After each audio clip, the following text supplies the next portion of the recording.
They called themselves skinheads because of the look: cropped hair, suspenders snapping against broad shoulders, bleached jeans, and vests patched with iron-sewn insignias. In San Francisco, the style had become geography: claimed corners, bars, murals, and disused warehouses where each chapter kept its music, its rules, and its grudges. The origin of the movement was older than their quarrels. It had started in late 1960s England among working-class kids who loved the music that came through ports, ska, reggae, soul, and the rough and ready pride of factory hands and dockworkers. That early skinhead culture was about mateship and outfits as much as anything. Over time, different strains grew. Some emphasized solidarity and music, others let poisonous politics creep in. Those splits had crossed an ocean and found new soil on American streets. Tyrone Washington wore grease on his palms and steadiness in his voice. As leader of the Black Skinhead Alliance, a chapter formed in the early 2000s, he'd grown up on the edges of the city learning how to fix a radiator and how to hold a neighborhood together. The Alliance's insignia was a clenched wrench wrapped by a laurel, their slogan: work, honor, brotherhood. They patched vests and taught younger members mechanics, conflict mediation, and where to find the best spare parts for an old Ford. Dub Larson's filled rooms like a warm, blunt truth. He was a hairy, heavily built man who wore his battered Muir cap like a crown and kept a cigar perpetually between his teeth. He led the gay skinheads, men and women who took the skinhead aesthetic and recast it as a place of unapologetic masculinity and queer pride. Their insignia was an interlocking anchor and rainbow flame, their slogan: pride in our stride. Dub's group organized queer-safe nights at a converted loft, and when they moved through the city, people noticed. Montreal Al-Jahanam came from farther away and spoke with a clipped accent that hid a patient smile. He ran the minority chapter, a practical coalition of Arabs and Latinos whose means sometimes blurred lawful lines, but whose loyalties were sharp. Their insignia was a stylized city gate between two palms, their slogan: roots, respect, return. Montreal kept accounts and favors like a banker who never learned to sleep. Across the city, the white supremacist chapter had grown louder. They wore the same suspenders, that same bleached denim silhouette, but their message twisted pride into exclusion. Ronald Chariton ran them, a small-time con man with a talent for rhetoric and a hunger for control. His symbol was a jagged crown inside a cracked circle, his slogan: take back what's ours. It looked like swagger to the undiscerning. To those who'd studied history closely, it sounded like a warning. Ronald had a second, a man useful for secrets: John Whittinger. John was slippery and useful, the kind of man who could be in two places and report on both. For months John fed Ronald names and meeting times and weak corners where the supremacists might push. But somewhere in the rhythm of lies, John's conscience began to buzz. He told himself he was cutting the poison off at the root. He slipped the other chapters a fragment of truth, the route and time for a planned, coordinated harassment sweep.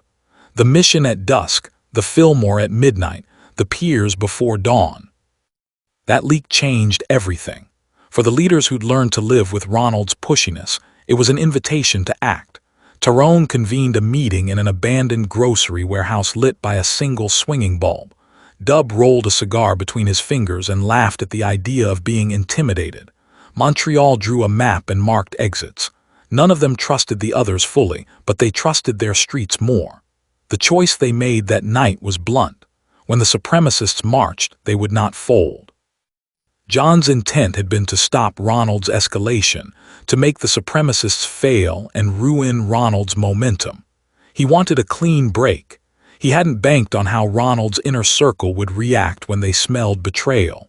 Ronald smelled treachery and moved to preempt it. The sweep began under a sky so low it felt like a lid. The supremacist march was all hard steps and practice chants meant to slice through neighborhoods and make people step back. They came out in numbers, faces set, fists quick.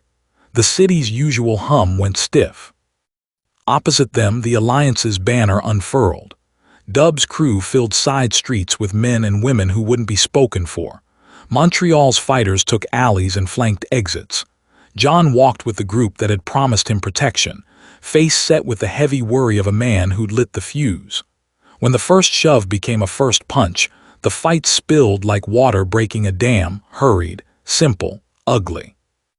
Violence is often uncinematic. It's a pushed shoulder, a hand that finds a jaw, a man losing his balance and falling with a sickening thud. John's end was quick and shamefully small. In the crush he tried to reach Ronald to pull him back from the edge or to stand between men who'd been friends and say, "Stop." A sharp cut of steel found him instead. He crumpled in the street. There was no speech, no last confession, just a sudden hush that ran across faces in the circle. People froze, and even the noise felt guilty for continuing. Seeing John fall changed the tenor of the fight. Tyrone's anger was not theatrical, it was a practical furnace. The Alliance moved with the single-mindedness of men who meant to stop an invasion, not butcher for sport. Dub's crew took out the supremacists' flank. Montreal sealed the alleys to cut off retreat. The supremacists, built on bravado and fear, found themselves outmaneuvered in the neighborhoods they'd thought would fold. By morning, the streets were a map of broken glass, overturned trash cans, and the thin red shine of bandaged knuckles. A number of supremacists were injured and some arrested, others fled into the fog and the hills. The anti-racist chapters were bruised, their vests torn, their pride raw. John was dead. The police filed reports. Ambulances did what they could. People who had once exchanged slights now checked on each other across the wreckage. Ronald Shariton did not go down that night. He vanished into a city of small rooms and fast taxis. For 48 hours he lived under a net of rumors and threats, but hiding requires more than fear. It requires silence, and silence is vulnerable to noise. Where the city's justice system moved with predictable slowness, the chapters had a different weapon: exposure. Tyrone, Dub, and Montreal pooled what they knew: videos from phones, witness statements, receipts from Ronald's unscrupulous funding, and audio of him directing the sweep. They documented the harassment, the extortion, the lies. They did not drag Ronald into a warehouse like some street judge. Instead, they made his crimes visible. They took the files to people who would use them: a DA's investigator who had long suspected a pattern, a journalist with a steady hand and no taste for sensationalism, and eventually the officers who could act. The evidence was surgical: contracts, witness statements, footage, nomming names. When the police found Ronald, he was taken in handcuffs at dawn as a camera from a neighbor recorded his face and his stunned denial. The clip of his arrest, his arguments fatting in the back of a police van, spread across the local feeds. The legal system, imperfect as it is, had what it needed: conspiracy to incite, assault, extortion. The district attorney set moving parts in motion. The city didn't suddenly become Eden. There were still whispers of sympathizers, and a dozen other men who liked the sound of a cracked crown and kept waiting. But the supremacist chapter's center had been shattered. Its leader exposed, its lieutenants in custody or scattered, its swagger replaced by a wary silence. The Alliance, Dub's cadre, and Montreal's chapter didn't celebrate with parades. They fixed what they could: fences, shopfronts, murals. They organized security for the markets and set up a rotating watch for vulnerable neighborhoods.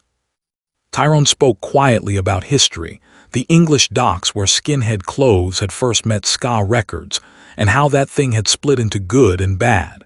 "It started with music and work," he said, "and somewhere along the line some men started to use it to hurt others. We're taking the part that was meant for healing." Dub clamped a cigar into 2 fingers and left it in a jar like a token. Montreal, who usually kept his face dry and his questions sharper than blades, laid a palm leaf band across the pile with a careful hand. None of them pretended the wound closed. They stitched new insignias on vests and painted a mural on an old loading dock. The Alliance's clenched wrench and laurel marked a free repair night for anyone who needed help fixing a bike or a dryer. The slogan "Work, Honor, Brotherhood" threaded through the flyers. Dub's anchor and flame hung above a queer-safe meetup, pride in our stride painted like a defiant banner. Montreal's gate and palms became the mark over an evening food distribution: Roots, respect, return, scrawled in 3 languages. When Ronald stood in court, a small, unassuming figure against the long bench of the judge, the city felt a brief, fragile sense of consequence. He had been stopped by the very people he wanted to stamp into silence, a coalition of the city's fringes who had learned to trust the work of one another more than the brutal thrill of street revenge. The legal system would not fix everything.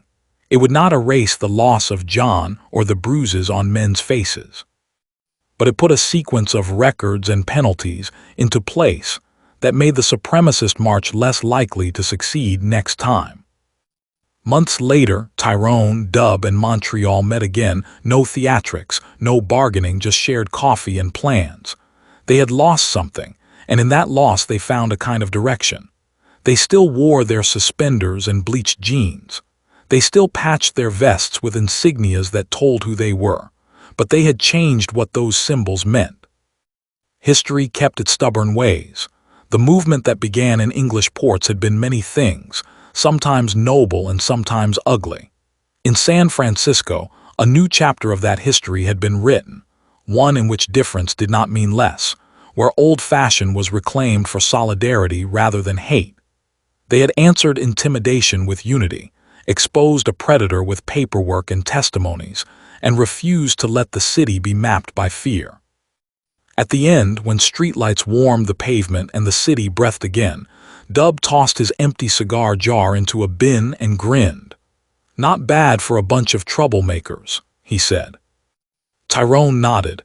"We do what we can," he said, "and we remember." Montreal tapped the map in his pocket. "We keep the gates open," he said. "That's how you stop people from building walls." They walked away patched and tired, their vests heavy with work and history. The mural on the pier shone in the dusk, an anchor, a wrench, a palm gate, 3 different emblems standing where a cracked crown once tried to rule. The city was not a final victory. It was a place they still had to fight for.